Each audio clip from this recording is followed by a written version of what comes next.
Bonjour, j'ai le plaisir de vous présenter cette communication qui s'intitule « L'ingénierie hybride didactique clinique coopérative, IHT2C, dans le projet ERA Edicovid, fondements et méthodes ». Je suis Marie-France Carnus, professeure en sciences de l'éducation et de la formation à l'INSPE de Toulouse, qui est une composante de l'Université Toulouse-Jean Jaurès. Je suis membre de l'UMR-EFTS et je coordonne l'équipe de didactique clinique dont plusieurs chercheurs sont venus participer à ce congrès de la TACD. Cette présentation et le texte dont elle découle ont été coélaborés avec Nathalie Carminati, maîtresse de conférence à l'INSPE de Créteil et au LIRTES à l'Université Paris-Est-Créteil, et Eger Benjoma, maîtresse assistante HDR à l'ICEP de Tunis et au laboratoire Ecotidi de l'Université de la Manouba en Tunisie. Alors, après la description sommaire du contexte de la recherche-action, Edicovid, je présenterai les fondements théoriques de l'IHD2C qui s'ancrent dans le pari d'une compatibilité épistémologique entre plusieurs travaux de recherche. Dans cette partie, je ciblerai et spécifierai la principale variable de commande de ce nouveau type de dispositif. En congruence avec ces options théoriques, je synthétiserai les méthodes mobilisées dans l'IHD2C à travers le recours à une méthodologie à la fois inédite et composite qui conduit à trianguler 3 temps pour construire le cas envisagé ici comme une écriture qui tente d'attraper le plus singulier de chaque IHD2C à travers ses acteurs et son déroulement. Je conclurai provisoirement par l'évocation de points saillants de ces travaux, de nature à fournir des leviers stratégiques en recherche et en formation. L'IHD2C est le 3e volet du projet Edicovid qui a été élaboré par notre équipe entre avril et juillet 2020 dans le contexte du premier confinement et suite à l'imposition d'un allant de soi institutionnel, la continuité pédagogique. Ce 3e volet, qui a démarré en octobre 2020, est en train de se déployer. Il est irrigué par les 2 premiers qui sont encore en cours d'analyse. Le premier s'appuie sur une enquête internationale permettant, entre autres, de dresser un état des lieux de ces pratiques professionnelles hybrides qui ont émergé dans cette situation inédite.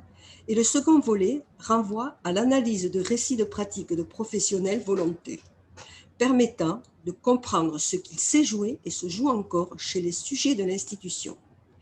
La présentation de la globalité du projet fait l'objet d'une autre communication de notre équipe présentée par Dominique Alvarez. Ce 3e volet nous conduit donc à concevoir, mettre en œuvre et évaluer des dispositifs collaboratifs d'un nouveau genre que nous avons appelé IHD2C, pour d'une part questionner la forme scolaire en tant qu'espace-temps social spécifique, pour reprendre les propos de Gérard Sansevy, et d'autre part, accompagner les pratiques d'enseignement-apprentissage de la maternelle à l'université. J'en arrive au fondement théorique de l'IHD2C que je déclinerai en 2 points, le pari d'une compatibilité épistémologique et la variable de commande de l'ingénierie. L'IHD2C se fonde en effet sur le pari d'une compatibilité épistémologique que nous mettons d'ailleurs en débat dans ce congrès entre plusieurs orientations scientifiques, parmi lesquelles la didactique clinique qui se réfère à une théorie du sujet pris dans le didactique pour suivre le fil du savoir. Pris dans le didactique, le sujet singulier par essence, assujetti à l'institution et divisé dans et par son inconscient, se débat dans un triple rapport au savoir, enjeu de la transmission-appropriation, à l'institution qui s'impose à lui et lui assigne des places et des fonctions, et à l'épreuve, celle de l'interaction, en tant que moment de vérité où le sujet enseignant, comme élève, est convoqué.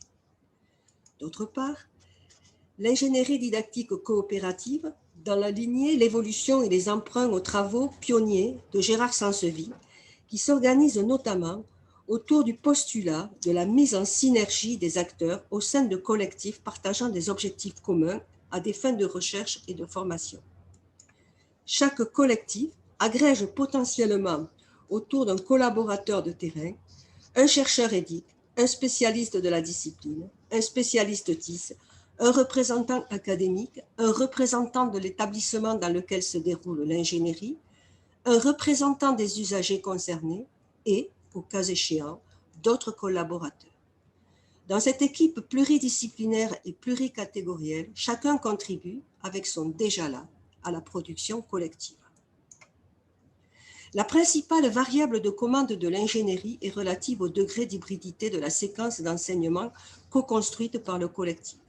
Ce degré d'hybridité varie en fonction de la singularité du sujet collaborateur de terrain, avec son déjà là et en particulier son rapport au numérique, des particularités des apprenants ainsi que les ressources et les contraintes des contextes institutionnels, des spécificités des disciplines enseignées et de leur forme scolaire ou universitaire. Ces fondements théoriques ont des conséquences méthodologiques que je vais maintenant aborder en 2 points. Le caractère inédit et composite de la méthodologie qui conduit à la triangulation de 3 temps pour construire le cas.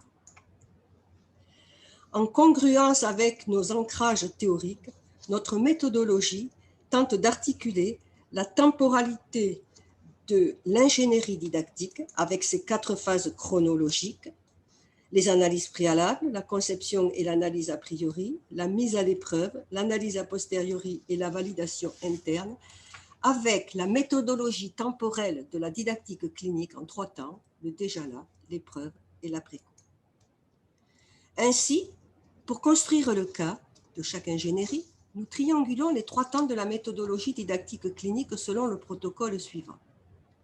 Le temps du déjà là permet le recueil et la production de données antérieures à l'observation in situ des pratiques.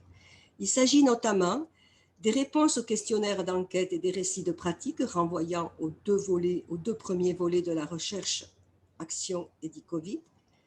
4 analyses préalables à la conception des ingénieries. Premièrement, celle des contraintes et des ressources contextuelles. Deuxièmement, l'analyse épistémologique des contenus visés dans l'ingénierie en termes de savoir à construire et de compétences, à la fois disciplinaires, transversales et numériques, à développer. La 3e analyse préalable suite à un entretien permet d'accéder au déjà là du collaborateur de terrain et de cerner les contours de son rapport au numérique. Enfin, une dernière analyse permet d'estimer et d'analyser a priori, qualitativement et quantitativement, le travail personnel de l'apprenant dans les temps asynchrones au moyen d'un sondage à destination des élèves. Dernier point, pour ce premier temps de la recherche, la conception des ingénieries à travers le choix des modalités des variables de commande permettant de contrôler le sens des situations co-construites et l'analyse a priori du degré d'hybridation et des comportements attendus par les apprenants au regard de l'appropriation des enjeux de savoir. Le temps de l'épreuve est celui du réel, durant lequel le sujet s'éprouve, éprouve et fait ses preuves. Nous y accédons grâce à l'observation médiate de la pratique effective in situ lors de la mise à l'épreuve de 2 ou 3 séances à l'aide d'une ou plusieurs caméras, grâce à un filmage ou un autofilmage. Ce recueil est complété par des entretiens dits à chaud, réalisés juste avant ou juste après chaque intervention auprès des collaborateurs de terrain. Le temps de l'après-coup englobe chronologiquement l'entretien d'après-coup du sujet enseignant qui est amené à reconstruire le sens de ses décisions et l'analyse a posteriori qui découle de l'analyse des comportements effectivement observés au temps de l'épreuve. L'analyse a posteriori cible particulièrement les savoirs réellement enseignés. Cette analyse permet aussi de dégager le degré d'hybridité effective des séances observées, la mise en tension de l'analyse a posteriori avec l'analyse a priori, conduit à repérer les écarts, décalages ou distorsions entre le prévu et le réalisé. Elle fournit des éléments d'une validation interne de l'ingénierie qui feront l'objet d'un travail de reprise et d'approfondissement par l'équipe à des fins d'optimisation du dispositif. Il est temps de conclure provisoirement cette présentation. À ce jour, une vingtaine d'ingénieries hybrides didactiques cliniques coopératives sont en cours de déploiement de la maternelle à l'université. Au-delà des particularités contextuelles, des spécificités disciplinaires, de la singularité des cas et de la typicité des équipes d'IHD2C, il est déjà possible d'identifier des leviers, d'une part pour la construction de dispositifs hybrides, je soulignerai notamment l'importance du rapport au numérique du collaborateur de terrain, et d'autre part pour la mise en synergie des acteurs au sein des collectifs qui passent selon nous par la prise en compte du sujet dans la recherche coopérative. Ce point fera d'ailleurs l'objet de la présentation de Pablo Busnik-Bourchat. Je conclurai cette présentation par une métaphore. Hybridation et coopération sont les deux rames d'un bateau qui s'appelle Hera Edikovit. Voici les éléments de bibliographie et les références de cette présentation. Vous pourrez les retrouver de manière plus détaillée dans le texte complet qui est à disposition sur le site du colloque. Je vous remercie pour votre attention.